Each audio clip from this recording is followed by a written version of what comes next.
Imagine standing on a street in London in the year 1850. Rain falls on dark brick houses. Horses strike the road with iron shoes. Around you, people speak English, but not one English. A dock worker from the East End speaks one way. A farmer from Kent speaks another. An Irish mother sounds different again. A Scottish laborer rolls his R's. Then imagine taking all those voices, locking them inside ships for months, carrying them across the bottom of the world, and dropping them on islands so far away that London becomes almost a myth. Now listen closely. A few generations later, their children are saying fish and chips in a way that makes Britons blink. Their vowels have shifted. Their rhythm has changed. Their English sounds familiar, but strange. Not London, not Dublin, not Edinburgh, not even quite Australia. So what happened? How did a small, distant colony create one of the most recognizable accents on Earth? Who changed the sound of English in New Zealand? Was it British settlers? Irish families? Scottish migrants? Australians crossing the sea? Maori words and ways of speaking? Or was it something quieter, something nobody planned and nobody could stop? The answer begins with a warning. New Zealand was never an empty stage waiting for British voices to arrive. Long before European ships came, Aotearoa already had its own people, its own language, its own names for rivers, mountains, birds, kinship, and the sacred bonds between people and land. Then the ships arrived, and with them came another language, English, carrying hope, hunger, class divisions, ambition, grief, and the heavy force of colonization. But English did not land in New Zealand as one clean, perfect voice. It arrived broken into pieces. In the 19th century, settlers came from different corners of Britain and Ireland. Many were English, especially from London and the southeast. Some were Scottish, some were Irish, some were Welsh. Others came from Australia, where English had already been changed by another harsh colonial world. They arrived as farmers, laborers, miners, shopkeepers, soldiers, servants, sailors, missionaries, and people chasing a life that had become impossible back home. There was also no single type of British settler. Some arrived with money, land grants, and confidence that the new colony would reward them. Others arrived with almost nothing, pushed out by poverty, unemployment, hunger, or a future they could not see. They did not all live together as equals. Class mattered. Religion mattered. Where you came from mattered. The way you spoke could tell a stranger whether you seemed educated, poor, respectable, foreign, dangerous, or useful. That pressure made speech important. In a new settlement, a voice could open a door or close one. It could make someone trust you, mock you, hire you, or keep you at a distance. So people listened closely to one another. They noticed every strange word and every unfamiliar sound. And beneath those daily encounters, a new shared accent was quietly forming. Not because everyone agreed, but because life forced different people into the same streets, workplaces, schools, and homes. For many, sounding too much like the old country could mark you as an outsider. Sounding too different could bring ridicule. Between those pressures, children found the safest and most natural answer. Speak like the people around you. And soon, that local sound became normal everywhere. They all spoke English, but they did not sound alike. Picture a rough port town at dawn. Smoke rises from wooden chimneys. Mud clings to boots. A man from London bargains for tools. A Scottish neighbor calls to his children. An Irish woman speaks to a shopkeeper. A sailor fresh from Sydney laughs near the waterfront. One person says a word one way. Another says it differently. A third laughs at both of them. For a while, New Zealand sounded like a noisy map of the British Isles. And this is where the mystery becomes deeper. When different accents are thrown together, people do not simply choose one. They borrow. They copy. They soften sounds that cause confusion. They keep sounds that feel strong. They change words without noticing. Slowly, almost invisibly, the old accents begin to lose their sharp edges. But the adults were not the true makers of the Kiwi accent. The children were. At home, a child might hear a father from Yorkshire, a mother from Ireland, a neighbor from Scotland, and a teacher trying to sound properly English. Outside, That same child played with children whose families had arrived from different ships, different counties, different countries, and sometimes Australia. No one gave those children a rule book. No one told them to invent a new way of speaking.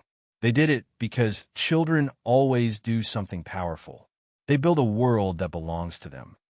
In schoolyards on muddy roads, in kitchens, near wharves, in mining towns and small farming settlements, young New Zealanders began copying one another more than they copied their parents. They picked up bits of old accents, threw away other bits, and created a shared sound. It was not a grand plan. There was no meeting. No leader stood up and declared, "From this day, we will speak Kiwi English." It happened in laughter, in arguments, in songs, in playground games, in words whispered before sleep. That is the unsettling truth about accents. They are not designed by governments. They are born when ordinary people live close enough, long enough, and start needing a voice that feels like home. By the late 19th century, adults began to notice something strange. The children were no longer sounding quite like their parents. A new accent was rising from the colony. Some people called it a colonial twang. It was not meant as praise. To many teachers and inspectors, the new speech sounded wrong. Loose, careless, almost embarrassing. They worried about the way children pronounced certain sounds. They tried to correct them. They gave speech lessons. They pushed the children toward the polished English pronunciation that carried status and respect. But accents do not obey fear very easily. You can correct a child in class. You can make them repeat a word. You can tell them that their voice sounds bad. But once they walk outside and meet their friends, the real language returns. The new accent kept spreading. That is when the story takes another turn. Because New Zealand was not alone in the South Pacific. Across the Tasman Sea stood Australia, an older British colony with its own strange new English already taking shape. There were ships moving between the two places. Sailors crossed back and forth. Workers moved for jobs. Miners chased gold. Traders carried goods. Families followed opportunity. Australia did not create the New Zealand accent by itself. That would be too simple. But Australian English was one of the voices in the room. It was like a close cousin speaking loudly enough to be remembered. This is why Australians and New Zealanders can sound so similar to outsiders. Both accents grew from British and Irish roots. Both grew far from Britain. Both were shaped by colonial societies where people from different regions mixed together. Both developed under the pressure of distance, new communities, and generations of children who did not sound exactly like anyone who had come before them. But then the cousins split. Australia moved one way. New Zealand moved another. And the difference is hidden in tiny sounds. Small vowel movements. Little shifts of the mouth and tongue that seem harmless until they become the sound of an entire nation. Take the famous phrase, fish and chips. To many outsiders, a New Zealander saying it can sound almost like fush and chups. It has been joked about for years. But behind the joke is a real story. In New Zealand English, some vowels moved in ways that separated Kiwi speech from Australian speech and from the accents of Britain. The sound in words like fish, bit, and sit became especially distinctive. It is one of the clearest signals that tells listeners, often within seconds, this person is from New Zealand. Think about that. A whole national identity can hide inside a vowel. Not a flag, not a passport, not a famous rugby jersey. A vowel. And it did not happen overnight. The sound changed gradually, generation by generation. People did not wake up one morning and decide to say fish differently. A child heard a slightly different version from an older sibling. Their friend copied it. A classmate copied the friend. Then someone moved towns. Then another generation made the sound a little stronger. By the time anyone noticed, the accent had crossed a line. It was no longer British. It was no longer simply Australian. It had become Kiwi. Yet vowels are only part of the story. Because an accent is not just the shape of sounds. It is also the world inside those sounds. New Zealand English grew in a land where te reo Māori was already alive. Maori names were not decoration placed on top of an English country. They carried history, ancestry, memory, and meaning. The people arriving from Britain had to learn words for things that their old world did not contain. They learned names like Aotearoa. They learned words such as Kiwi, Mana, Wana, Tauna, and Pakeha. They used Maori place names, even when they did not always respect the people and language behind them. That part of the story matters. Because New Zealand English did not become New Zealand English simply because British settlers were far away from London.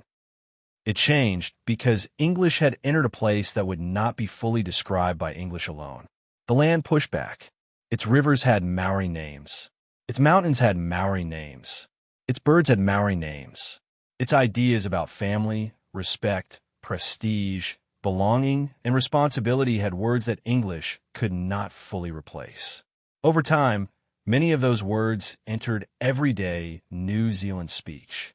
They gave Kiwi English a texture that no London accent could carry. And even now, the voice of New Zealand is not one single voice. Travel south to parts of Otago and Southland, and you may hear a faint echo of Scotland. Some older speakers pronounce and or sound more clearly than people in many other parts of New Zealand. It is a small clue, almost like an old fingerprint left behind by settlers who crossed the ocean long ago. Listen to Maori English, and you can hear another important variety of New Zealand speech. In some speakers, the pitch can rise at the end of a statement. You may hear used in a distinctive way. The rhythm can carry a different energy. This is not bad English. It is not a mistake. It is a living form of identity shaped by community, culture, and history. That is the part many people miss when they laugh at accents. They hear a funny sound, but an accent is never just funny. It can carry a family's journey, a migration, a struggle to belong, a place where grandparents worked, a school where children were told not to sound like themselves, a language that survived despite pressure, a community choosing again and again to keep its voice. And there is another reason New Zealand sounds nothing like London. Distance does more than separate countries on a map. Distance gives people room to change. In Britain, old accents were surrounded by other old accents. In New Zealand, many settlers had been cut away from those old networks. They could no longer rely on a whole village speaking exactly as they did. The old home was on the other side of the world. Letters took months. News arrived late. Children were growing up under different skies, among different neighbors, in a society still trying to decide what it was. The accent changed because the people changed. At first, many settlers called Britain home. Even after crossing the world, England, Ireland, Scotland, or Wales remained the place they imagined as their true center. But their children had never walked those streets. They had never heard the old village bells. They had never felt London fog or Scottish winter in the same way. Their home was somewhere else. Their home was Aotearoa, and slowly, their voices revealed it before their politics did, before their flags did, before the world fully understood that New Zealand was not simply a distant piece of Britain. The children had already said it with their vowels. This is why the Kiwi accent feels so powerful. It was born out of collision. British English met Irish English. Scottish English met Australian English. Old class differences met new colonial towns. English met Reo Māori. Parents met children. The past met a future no one could control.